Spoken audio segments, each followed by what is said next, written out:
Welcome back to Incremental, the continuous improvement podcast. This is a short episode for paternity leave. I'm Uriel Eisen of Austere Manufacturing and Artacards. And I'm Devin Bedoni of Like and Precision. And today we're talking about overproduction, which is the mother of all lean waste, according to Toyota. I think maybe one of the harder ones to kind of wrap your head around, at least for me. Yeah.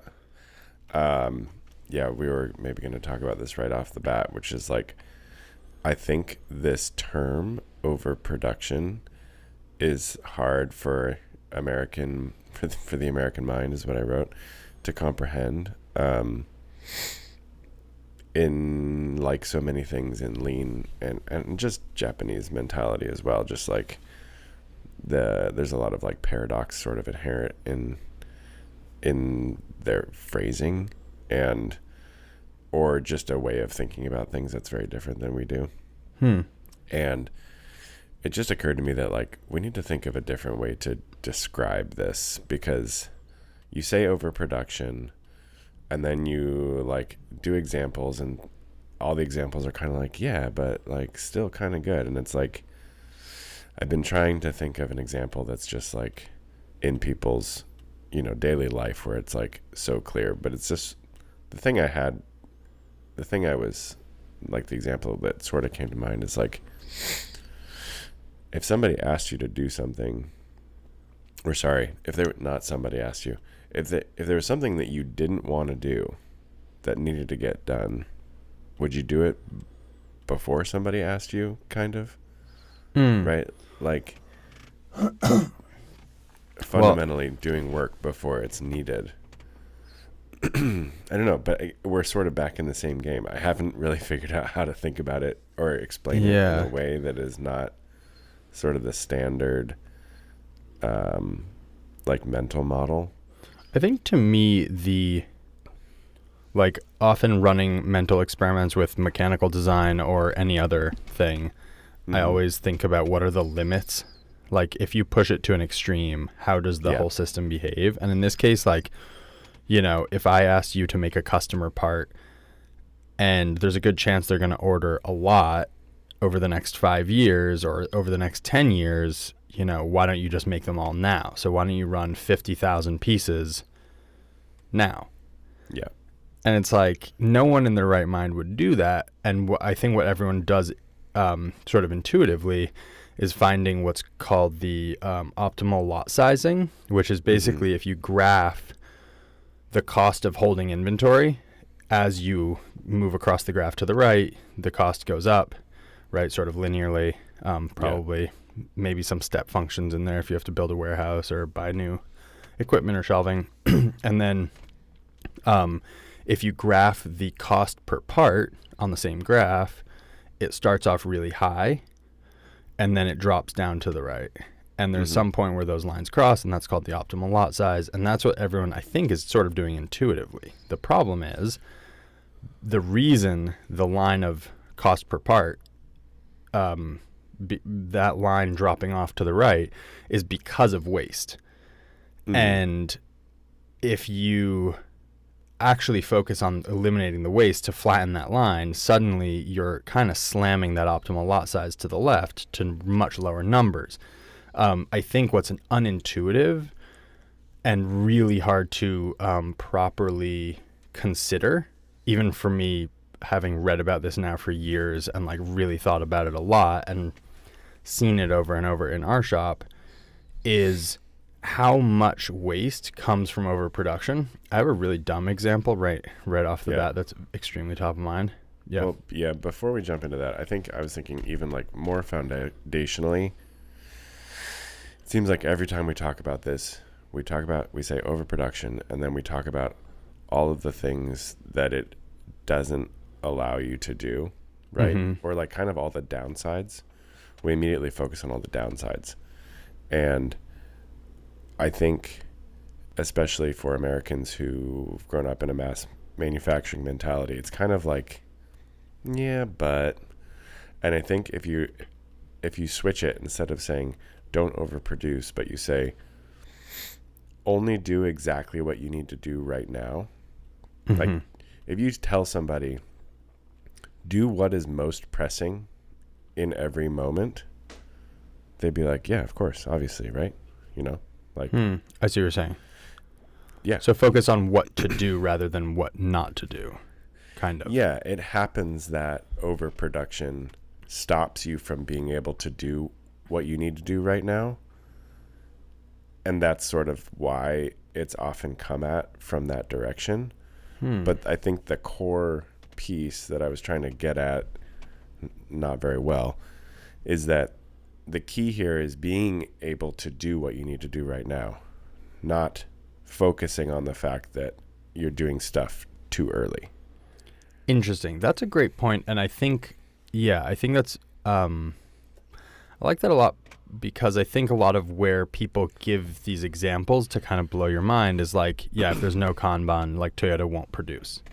Mm-hmm. Right. So they're idling machines intentionally. But realistically, day to day, more likely than that is that you're actually just switching over sooner than you would have in a mass manufacturing sort of context. And so to your point, you're just more able to always be doing closer to the optimal thing at any given point in time, because you've sort of moved in this direction away from large batch sizes.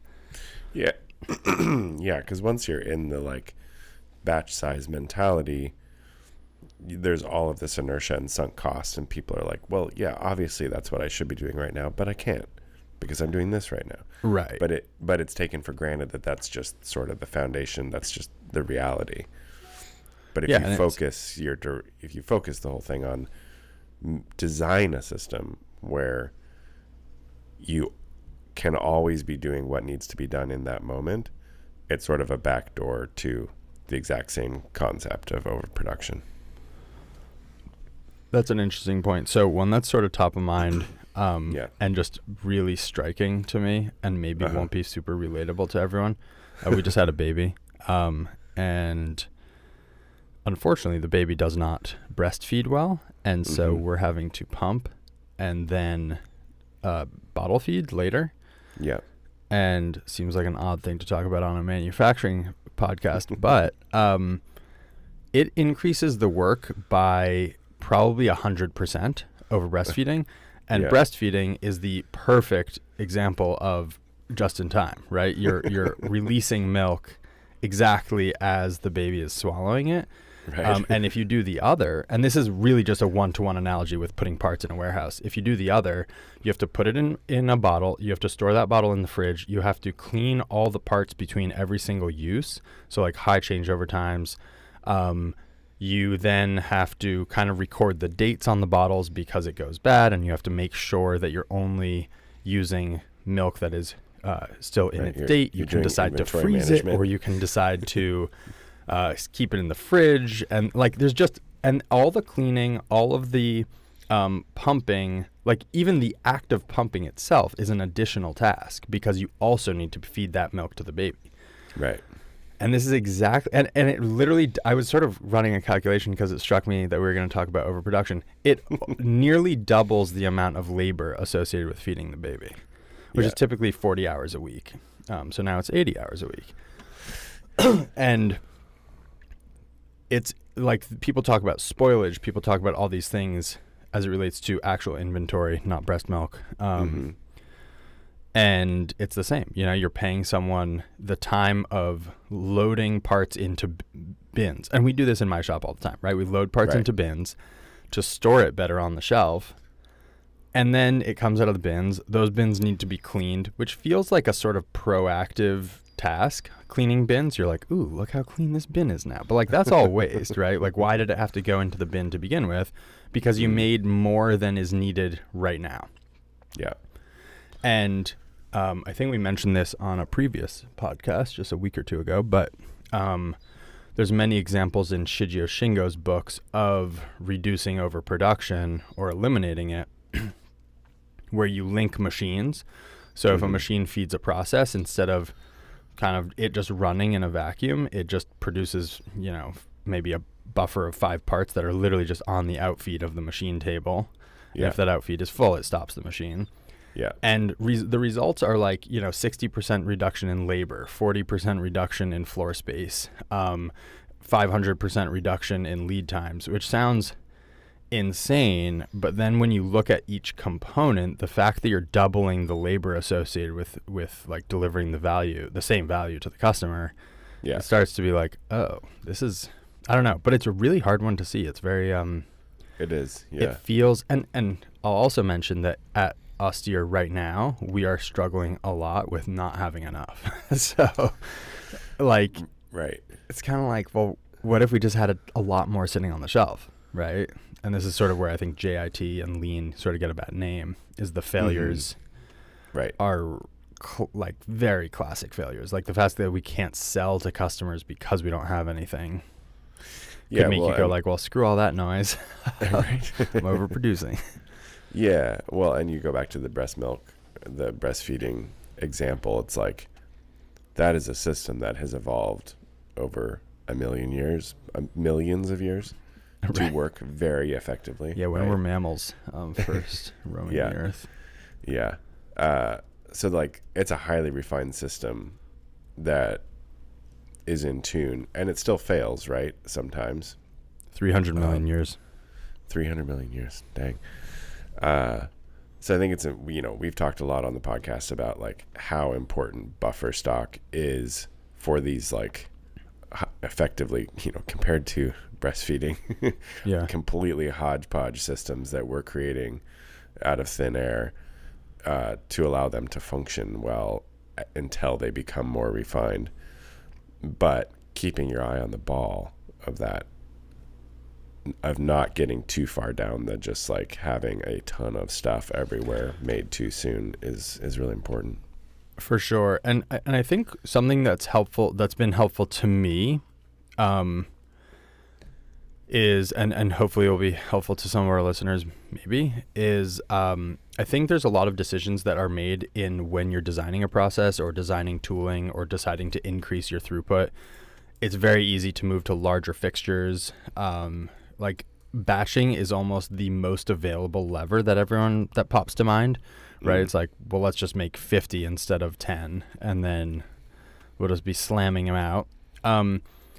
Is to run the mental experiment of, if there was a button that created one of the thing you needed next, how would you press that button? And then kind of like, what are the things what would the impacts of that be on your operation if that button existed? And then what are sort of the blockers in getting to a state where it really is a button press? I was thinking about this on our CNC. There's no way I would make even 60 of something if I could just click a button and it would spit out one part, right? I would sort of the one that you wanted in that moment. I would kind of click the buttons in the order of the stuff we're trying to send to the next process, whatever that was. Which, we could have a whole rant on anodizing here. But that's been helpful to me, especially like designing new tooling on the mill.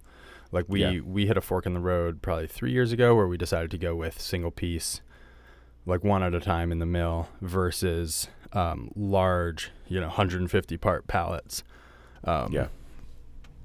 Yeah, and I don't really have another thing to compare it to, I guess, because we didn't do the other, but everything I've seen has been really huge, including like top of mind right now is tools wearing out, like our fixturing wearing out, and then making new fixturing is still a pain in the ass, but just so much easier than running a large fixture plate. Right. Yeah, absolutely. I had kind of one interesting example. So personally, like me individually, what I do in the business is a split of sort of like operational stuff, like programming parts, just doing day-to-day work, and then administrative workload and like business development workload, and figuring out like on a day-to-day basis, trying to figure out how to balance those is very challenging.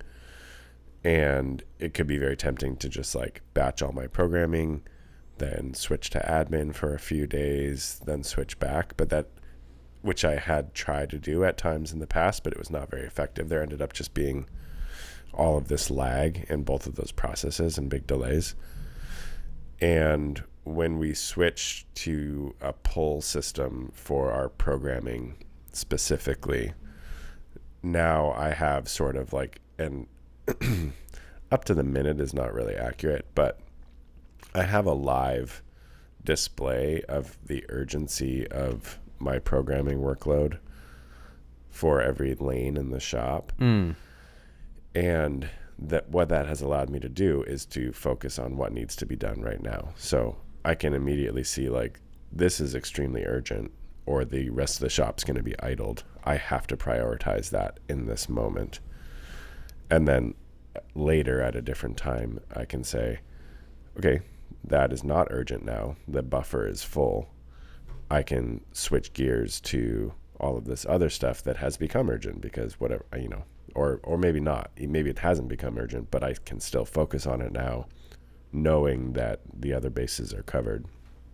And that's kind of the biggest example in my shop that I think that's a great example for small business. I know we've talked at length about that, where you do biz dev, then suddenly you get really busy because that pays off, and so you're slammed with work and you're super like too busy, maybe disappointing customers, but more likely just kind of disappointing your family because you're working weekends into the night.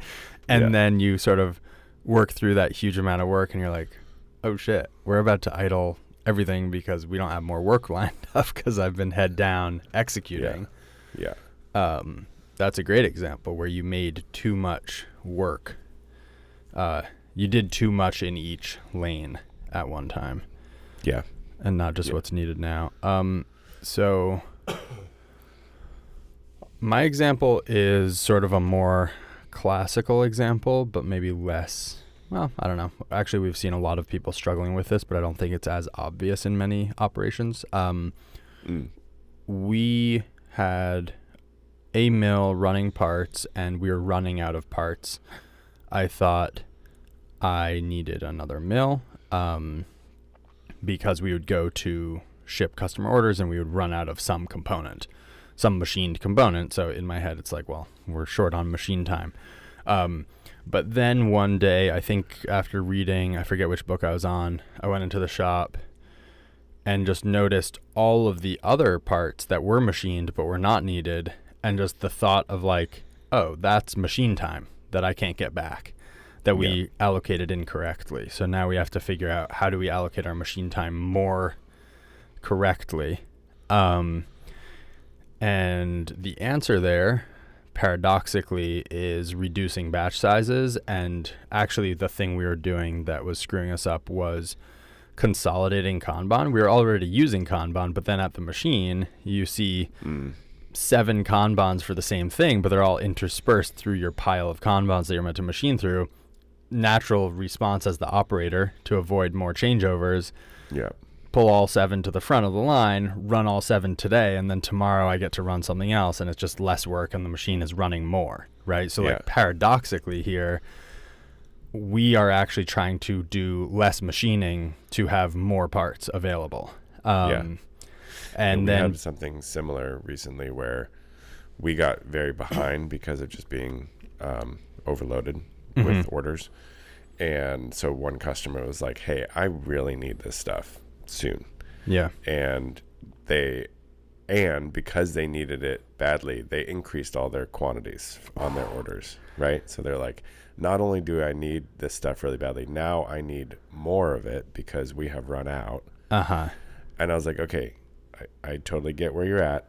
Hear me out on this though real quick. What we're going to do is we're going to run like a third to a half of each batch of each part number, and we're going to send them to anodize so you have them sooner than later, and then we'll come back and we'll fill out the rest of the orders, because that is going to give you all of your parts sooner than if we were to run each one in completion.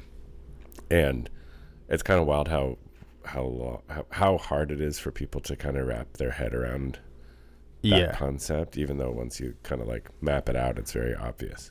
And in fact, I highly encourage people to map it out visually on a piece of paper because, and I wish I had this book here. I think it's Shigeo Shingo, the Shingo production system is the name of the book. But if you take a bar graph, if you start on the left side of the paper and you draw a bar across to the right, that is, let's say, the amount of time it takes to machine 100 parts. Yeah. And then you draw another line starting where that line ends of the time it takes to assemble that 100 parts. Mm-hmm. And then maybe another bar that's like how long it takes to inspect those assemblies of 100. Yeah. The length of that bar is your total lead time to deliver to customers. Then below that, you cut your batch size in 1/10. So you draw a line that's 1/10 the length. Yeah. Then you draw another line that's 1/10 the length. Right. And then another line that's 1/10 the length. So suddenly you have something that is 30 units instead of 300 units wide. And that is when you're going to first be able to deliver to customers. And just graphically, you're like, oh, yeah, there it is. I think the thing people just for whatever reason don't seem to think of as being a possibility is the idea that you deliver part of an order, right? Like we're so attached to this idea that like we ordered this many, this is how many we receive before we move on to anything else. And it's like, well, you can sell 3 of them, right? Like if we get you 3, you could sell them today. And they're like, yeah. Like, how about we get you 3? They're like, okay. Yeah. And then 3 the next day and 3 the next day. And you're never going to run out instead of you being, I mean, there's so many things in business that are driven by the wrong incentives in a funny way. Yeah. And I feel like oftentimes I've been running into it around accounting, I think, but basically it's like siloed people sitting in their office and optimizing for them doing less work instead of for the whole system performing really well. Right. I think. Yeah. I mean, it is like 100% more work. As soon as we started doing this like split order thing, everyone was like, okay, so how are we going to track that? How are we going to make sure we know how many have been sent? When are they coming back? What's next in the queue? Like, do we now have 2 travelers for every order that gets an A and a B? Right? Like there is workload there, but there's also potentially very high upsides. Yeah, and I think you could, as a business, go like, okay, new policy, we are not doing that ever again because that sucked. Or you could go, interesting, like what about that in our system doesn't work, and what would we have to change in our system to make it work? And you might find that like you build your traveler system instead to always drop the quantities on each traveler, right? Where like you have an ability to break it out into essentially Kanbans, so like 5 Kanbans of 100 instead of 1 for 500. And that might lead to a lot of flexibility on the floor and keeping more customers happy. But more realistically, probably is all of your customers are operating on this like, here is a PO for all the things we need, not hey, we want a delivery of X quantity per month or X quantity per week. Yeah. And then go ahead. And then you realize that most of the business that I've interacted with is operating on this like, how many are we going to need per month? I think is probably the highest level of what's the word? Like the shortest time period that I've seen people sort of sensitive to. And then you realize that Toyota runs 1 hour of inventory on their line in many cases. Yeah. It's pretty wild. Anyway. Yeah. The dogs and crew have arrived, so it's excellent. Gonna get noisy here. We should wrap it up. Sounds good. I don't know. Yeah, any last thoughts on overproduction? I mean, I think to me it's just a really sneaky waste because it feels unintuitive to move in the direction of making less and making stuff in each station less efficiently. Yeah. But on a system level, it has huge impacts. Yeah. I think that's it. I think the big aha for me has just been allow yourself to focus on what needs to be done right now. And I like that framing a lot. And anything that gets in the way needs to be kind of cut out or shifted. Yep. Awesome. Well, thanks all for listening. Hopefully that's useful.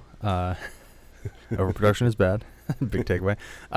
You can find me on Instagram at austere_manufacturing and online at austeremfg.com. And Arda is www.arda.cards.